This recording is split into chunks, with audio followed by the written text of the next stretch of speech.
弟兄姐妹平安。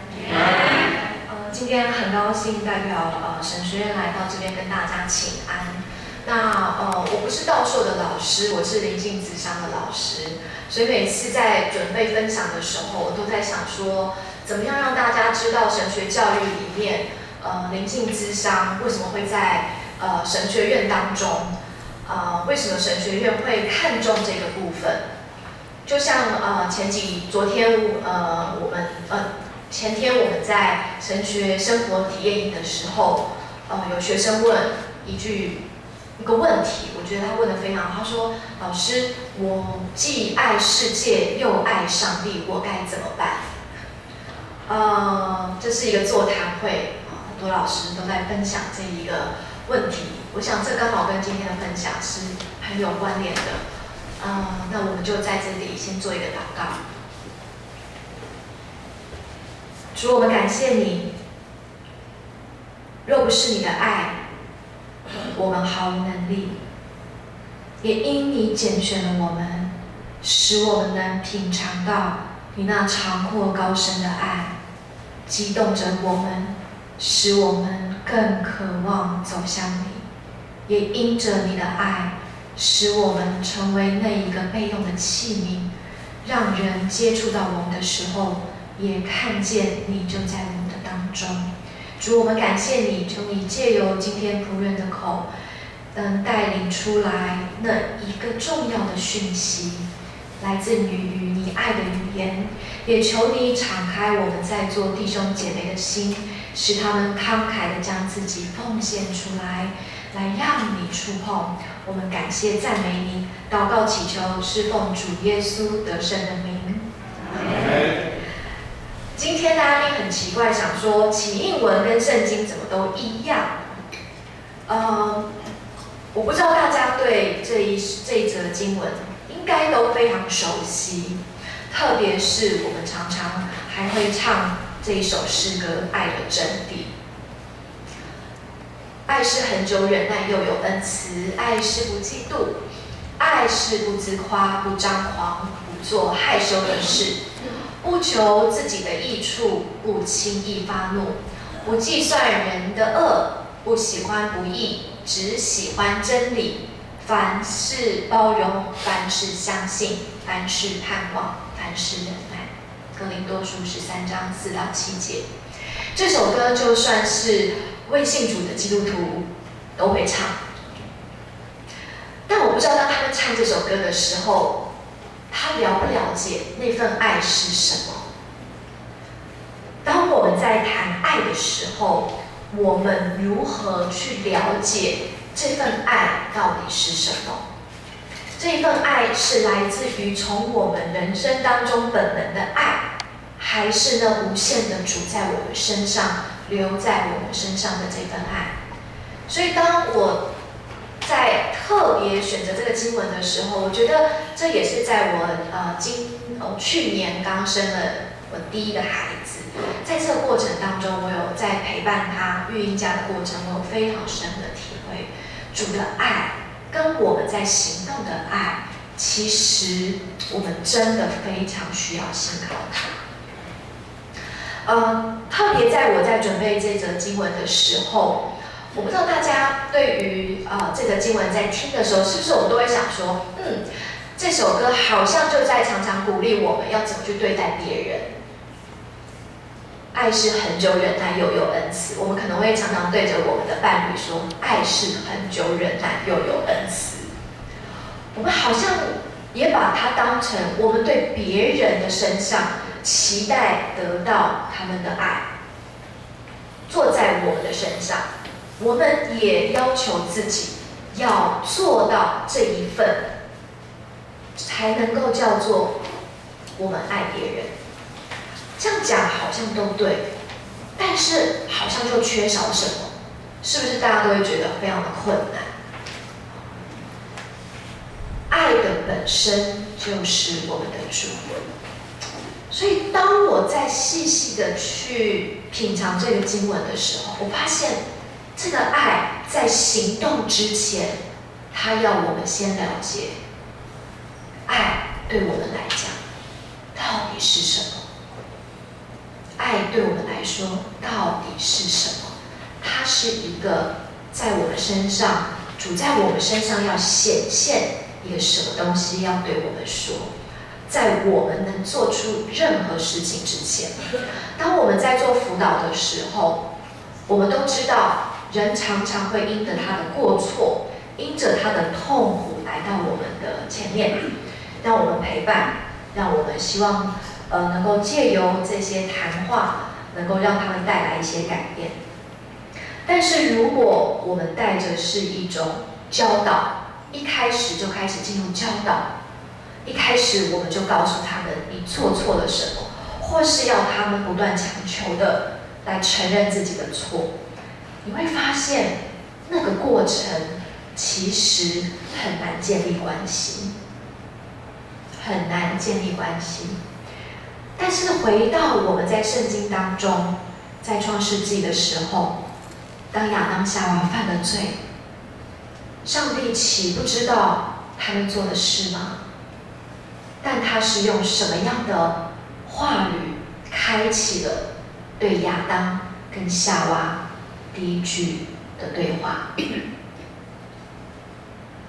好像是个找寻，甚至还是个询问，那为什么躲起来？他不是说我知道你们做了什么好事，赶快给我出来。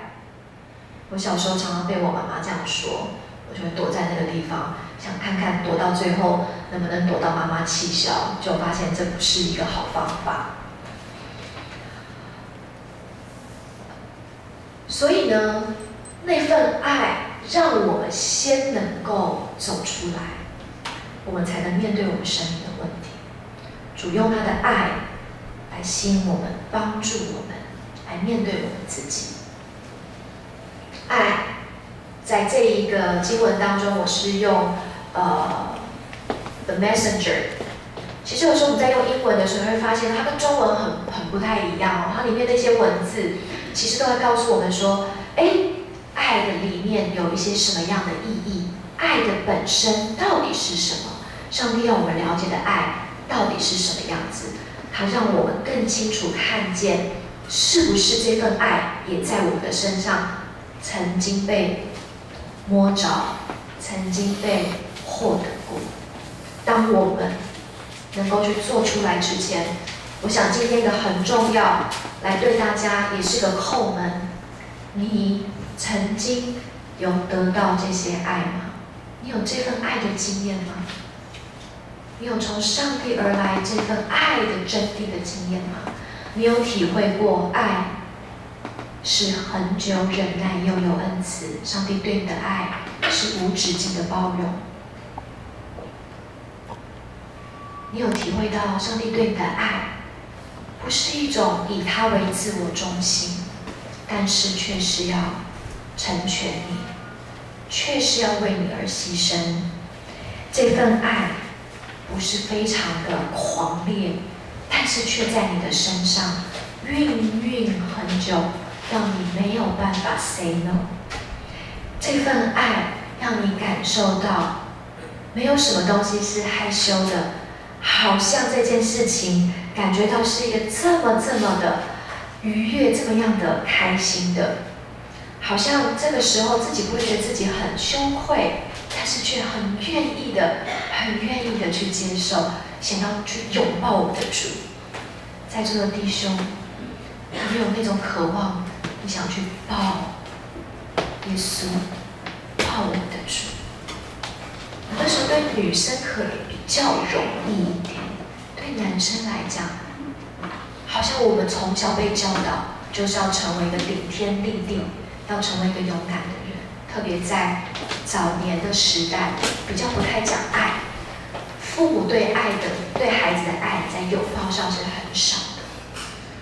但是如果今天上帝在你的面前，他说我要来拥抱你孩子，你会不会想要冲上去拥抱他，经验这份爱，而且让你感觉到不会很丢脸，不会变小？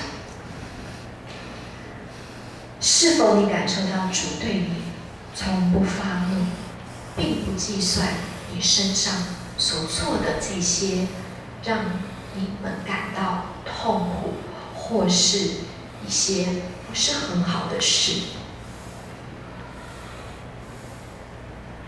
这份爱永无止境，它是从昨日、今日到永远都没有改变的。你有体会到、经验到这份爱吗？我觉得在英文的当中里面，那个更加仔细的，好像让你去看到这个爱的当中里面，是一种非常清楚。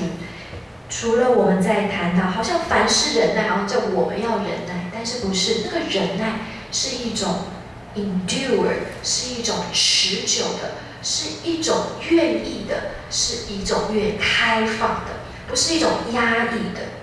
所以当有些人在读到这份经文的时候，特别是当他觉得他所有的一切事情都做了，他觉得他的忍耐已经到极点了，他唯一能做的事情，到最后在谈到忍耐的时候，他就说：“唉，反正就听天由命，就是这样，我就是压抑吧，就是忍耐吧。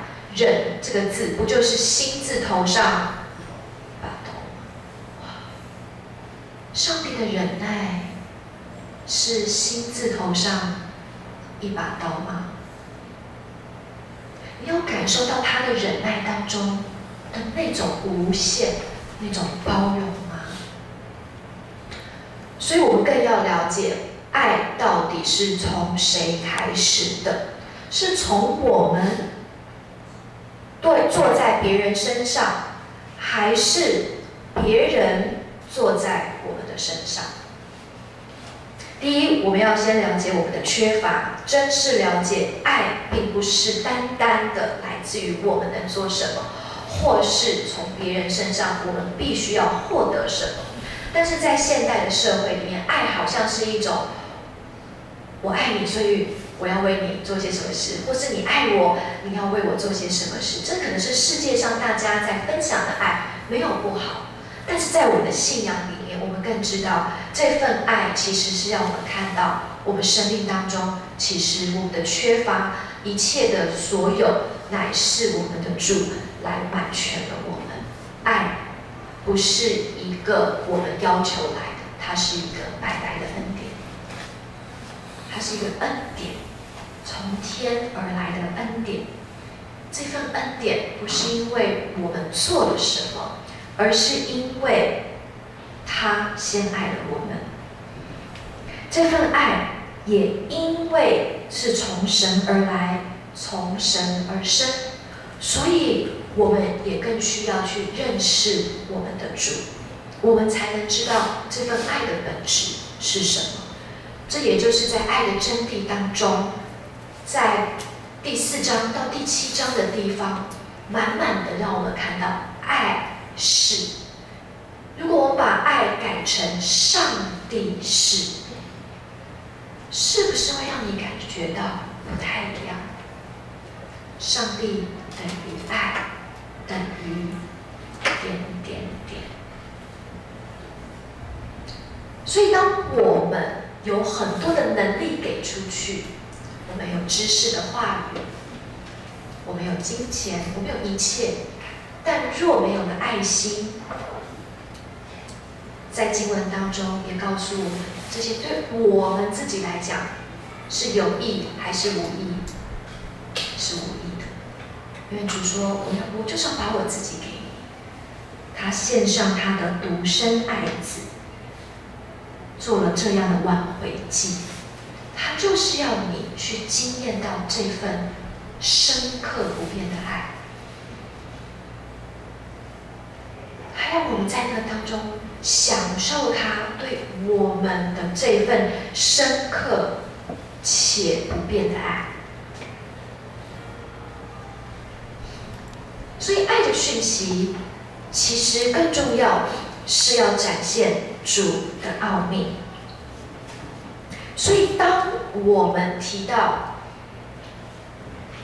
爱的时候，并不是展现我们多有能力，并不是展现我对你爱有多大，当然这也是在里面的，但是更重要，我们生命的爱，也是呈现了主在我们身上的作为。让我们互相相爱的时候，就是让人见证到主在我们的里面，主的灵在我们的里面，不是一种好像刻意的情绪啊，不是我们，而是你真的感觉到我做不了那么多，但我能做，完全是因为那个爱我的主吸引我，让我愿意将我的裤子捞起来，走入那黑水当中，走入那污泥里面，去帮助那些深陷在淤泥当中的人，因为那一点都不吸引人。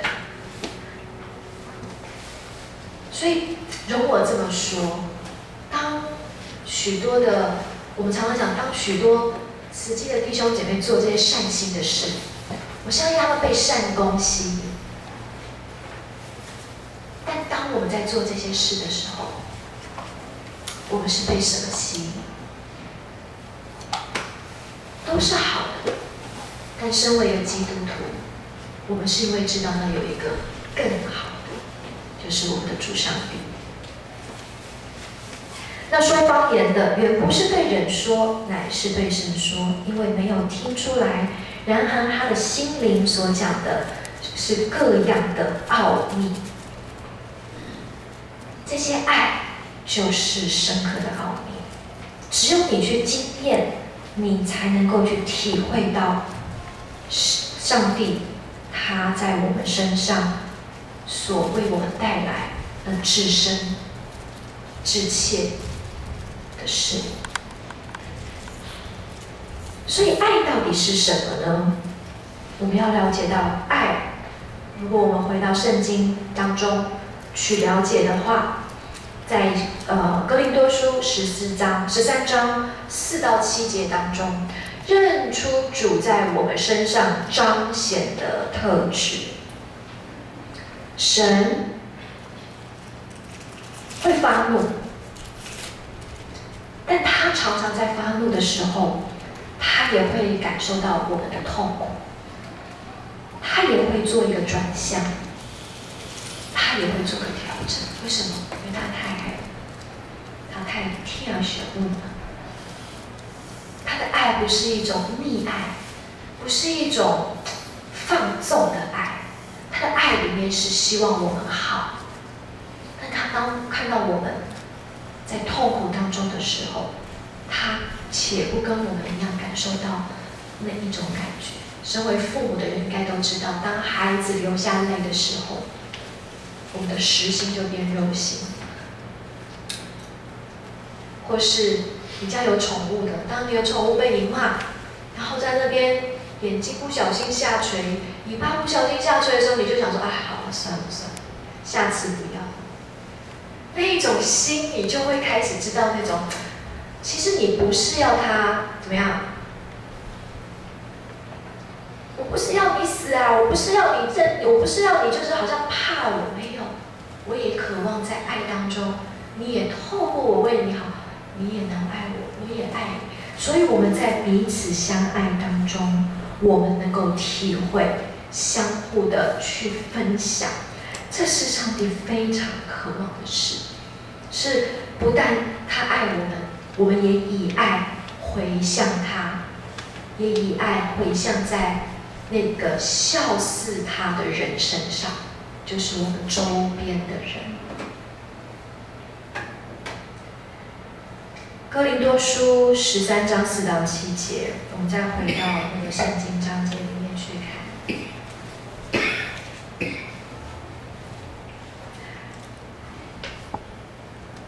我想我们一起念一下这个好吗？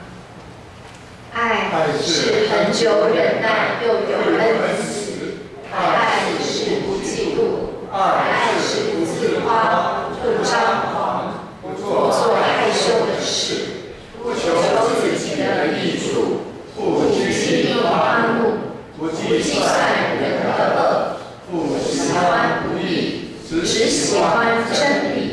凡事包容，凡事相信，凡事盼望，凡事忍耐。哎，是用不起。他讲的很喜欢，爱是永不止息哈。是，为什么会让大家一念再念？其实也是自从有了孩子之后，在我们的睡房的那个墙壁上，有一个我非常好的姐妹，在我结婚的时候送我一个刺绣的爱的真谛英文的。我的孩子很特别，每次抱他到那边的时候，就是经过那里的时候，他手一定会去指那个框框。一开始我不以为意，后来我想，不如这样，我干脆就每次经过，我每次就念一次给他听。感谢主，每次经过，每次在念的时候，我就在体会主在这些话当中在对我说什么。他在这句话当中，他让我的孩子听见什么？一次又一次，我觉得那个东西好像在吃的食物。大家知道我们在读经的时候，英文读经不是只是读，它有一个字很特别，叫 partake。partake 就是吃。我吃这个话语，我吃了这些东西，成为我的养分。它有什么味道？它有什么滋味？这个东西好像就在我的嘴巴当中，慢慢出现了一些馨香，出现了一些跟我过去好像囫囵吞枣啪就看过的那样的感受非常的不一样。所以当我们每次在阅读的时候，我每次在跟孩子读的时候，我都在想，爱是恒久忍耐，又有恩慈；爱是不嫉妒，不自夸。我在想主，我从小很容易会嫉妒，因为我妈妈很爱让我跟别人比较，我总是觉得我不够。我也很害怕，因为妈妈好像都觉得别人的都比较好。我很努力，我想获得一切，只是想要得到她的赞美跟爱，但也养成我不小心变成很容易去羡慕人。羡慕人还好，到了嫉妒人，就开始在我的里面产生了很多的毒素了。不喜乐，不开心。我的爱是一种很表面的，但我内心里面其实是想说，你都有这些东西了，你还怎样？你看我都没有，我还不是活得好好的？好像我比较能接受别人的痛苦，我在别人痛苦，那我才多一点爱，但我很难分享别人的喜乐。当一个人无法分享别人的喜乐的时候，是很难过的。我开始问主，你的不嫉妒是个什么样子？突然间发现，那个不嫉妒里面，是他喜欢看到我们每个人都很好，他喜悦我们每个人都有各自不同的样貌跟长处，他会欣赏，他告诉我他欣赏，然后他让我看到，他让我知道在这里面，我感觉到的味道里就是我要去看，我要更多的观察，我要更多的去细细体会，不是只是在我的不足当中去比较，然后想我要怎么表现出自己。他后面说是不张狂。所以是慢慢的，不是那种彰显的，他要我去体会它。发现每次在读的时候，好像我都有机会再去问主说：“主啊，那个爱的后面的这些特质，到底对你的样貌来说是什么样子啊？白纸黑字。”但是我需要让它成为我的一个经验，我的了解，不然看都看得懂，可是就是哪里好像字我都看得懂，但我就是觉得有点距离。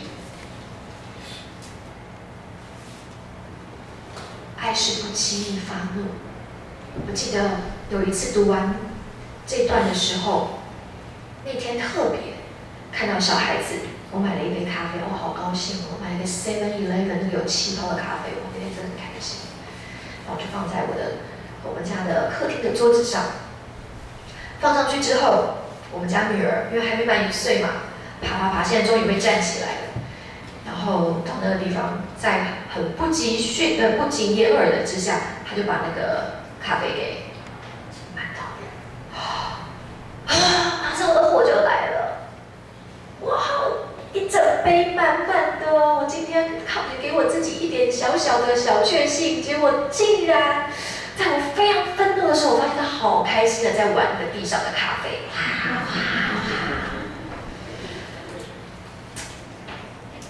我突然间感觉到，我是有稍微的声音抬高，就你怎么这样？但是我突然间意识到，这是他的错还是我的错？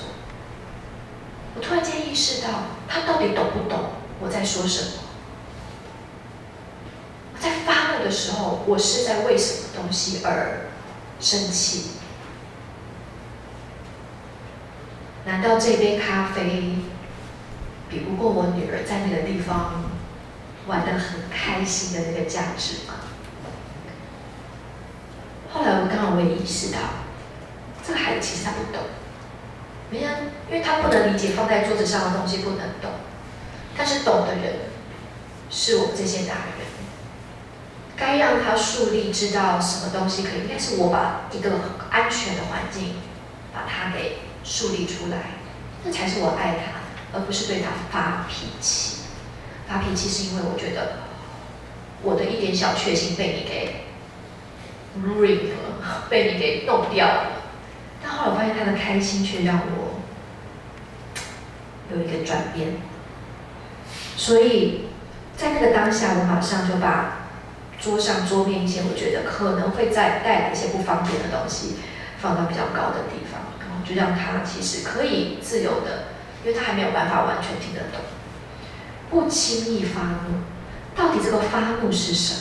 是随着我的情绪起舞，还是我真的在讲述一个真理，我在讲述一个真正的要他学习的一些道理？他得到的是一个安全的，还是一个很喜欢对他发脾气的母亲？只要让妈妈不高兴，妈妈就很容易生气。所以在许多的经文里面，我们认识了主在我们身上彰显的特质，可以从爱的真理里反复的去阅读里面去看见那个爱的特性跟本质。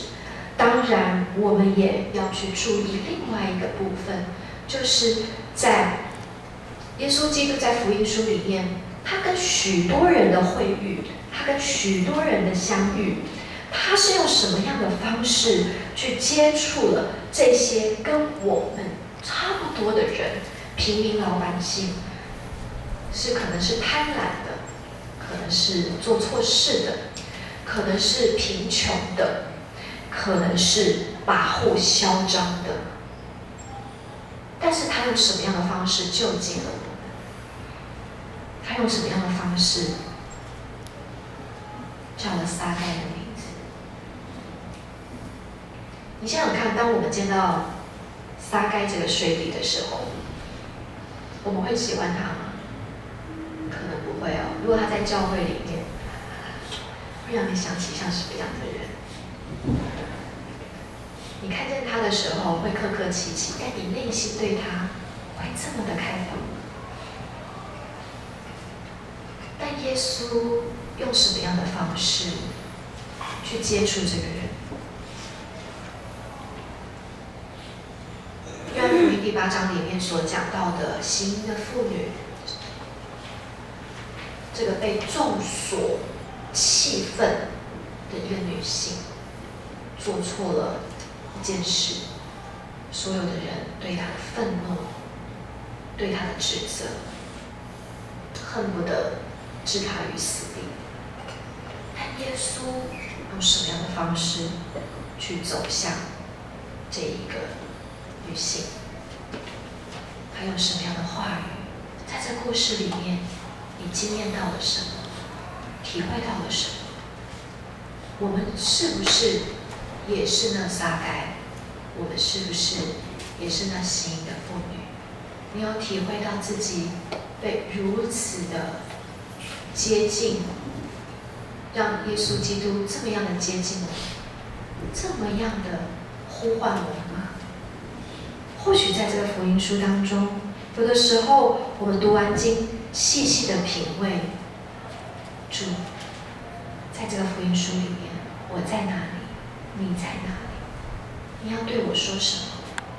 你是怎么对这些人说话的？我为什么不能对这些人去走近？我有什么东西阻碍了，让我无法去爱？但因为你是爱，你却可以帮助我们，所以让我们能够去更开放的，让这样的爱的对话能够成为一个我们跟神之间的一种交流。在圣经当中，除了解释圣经，我们也学着在这个里面去细细的体会，因为那个每句话都是真实的，它跟我们都有切身的关系。所以现在在学校当中，我们也常常会带着学生去做一些灵修的操练，来帮助我们去意识到在经文里面这些话语，当我们知道之后，但它跟我们的关联到底是什么？我们如何能够更诚实的去面对我们的主？哥林多书13章第12节，他说：“我们如今仿佛对着镜子观看，模糊不清。到那时就要面对面了。我如今知道的有限，那时就全知道了，如同主知道我一样。”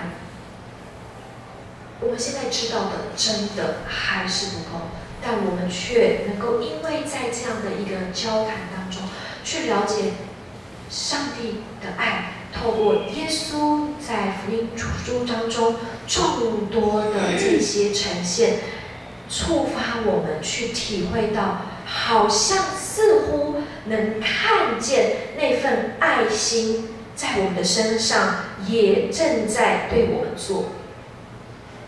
我们接受现在是有限的，但我们却被这份爱不断的吸引，然后让我们可以走到那时，当我们真的面对面的时候，我想那是一个非常美的体验。最后有个分享，然后我想让大家来同样的做一个像这样的一个祈祷。在这个分享当中，其实也是透过在带孩子的经验里面，我认为一个母亲，当她的孩子出生的时候，那份爱是很大的。这份爱的大，让我会理解到，原来有一句话“为母则强”。但是呢，也因为为母则强，让我感受到有很大的压力，因为什么东西我都要自己来，我就要自己做，什么都要最好的。当有一天我的孩子突然间从他的床上爬起来，看着我，然后把手抬起来，我知道他很想要我来抱抱他，我很高兴的把他抱起来，抱在我的身上。但就在我的身上的时候，我突然间感受到一阵的心酸。我想说，主，怎么会有这份心酸而来？我的孩子这么可爱，我好愉快，我觉得我好强大，我可以为他做好多事。他们里面就有个心酸，所以后来，当我把孩子放下，我安静的去体会这份心酸。我突然间有个意识，好像在祈祷当中，我于是感受到，我就像我的孩子一样，非常的渺小。我也渴望我的主能像我一样。把我抱起来，我突然间体会到那段日子的疲惫跟累。原来主想要来安慰我，但是我觉得我要自己来，我可以的，好像也真的可以，但我却忽略了我自己其实是有限的。所以当我在祈祷当中，我说主，我要你抱我，我要你像我抱着孩子的那样一样，把我怀抱在怀里。我流泪流了很久，因为我终于感受到那天那个每天夜里没办法睡觉，白天要工作的那份难过，那不是难过，是我自己累了，但我并没有意识到，但却在那份怀抱当中，我感受到我很安心，而且我顿时体会到够了，足够了就好了。我好像没有那种一定要怎么样，一定要怎么样，一定要怎么样那样的一种要求。主就在那个当中，也让我看到都为美好。就里面有个很大的满足，在爱里的满足是没有缺陷的，是没有平凡的，是没有恐惧的。当我用我自己的爱在对主，在对我的孩子，对我的生活，我发现常常会有很多的恐惧。我到底做得好不好？我做得够不够？会不会还有什么样的问题？我总在非常多的担忧当中，但是就在那个祷告里面，我卸下了那份重担。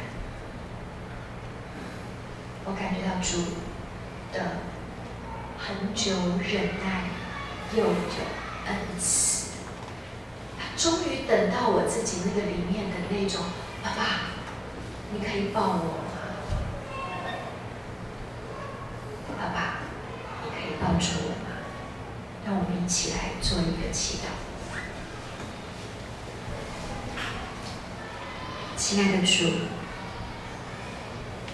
求你帮助我们今天都能来体会到你的爱。求你光照我们，帮助我们在你爱的本质当中认识你。认识你是那恒久忍耐又有恩慈。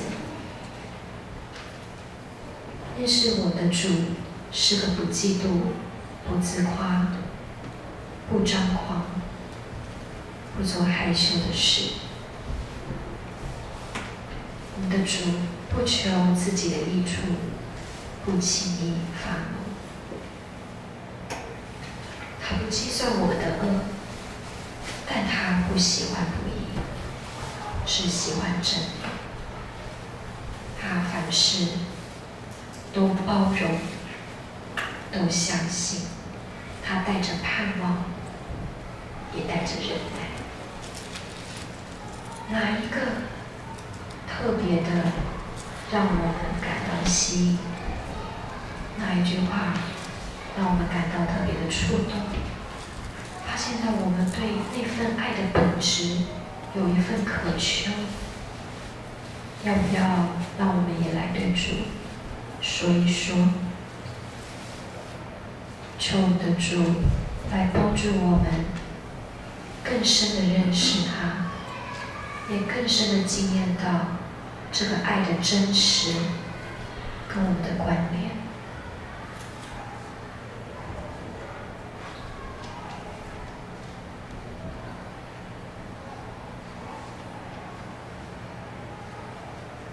或许我们也发现，我们的内心里面，在我们的成长当中，有一些破碎。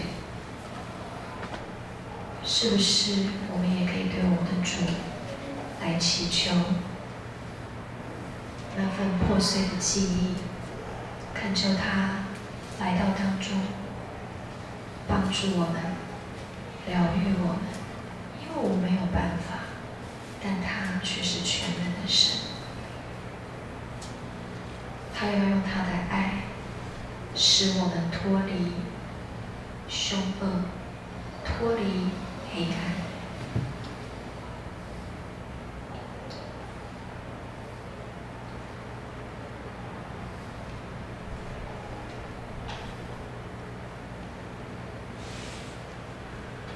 也让我们继续的在爱当中。求主先满全我们，先帮助我们意识到这份邀请。今天主在哪一件事情上对你提出一份邀请？他想要陪伴你，在你的爱的缺乏当中来帮助你。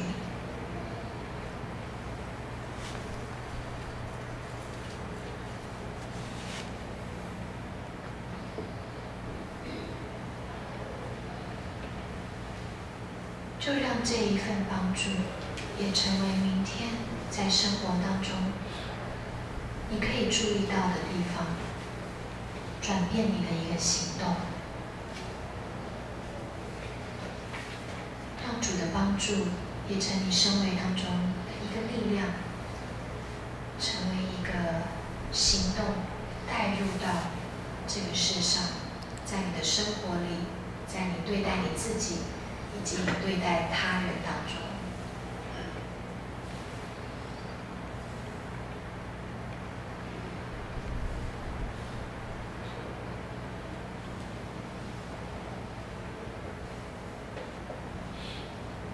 最后，让我们一起用我们习惯语言的主导文来为这个祈祷做一个结束。我们在地上为父，愿人尊你的名为圣，愿你的国降临，愿你的旨意行在地上，如同行在天上。我们的日用时，今日赐给我们，免我们的债，如同我们免了人的债，不叫我们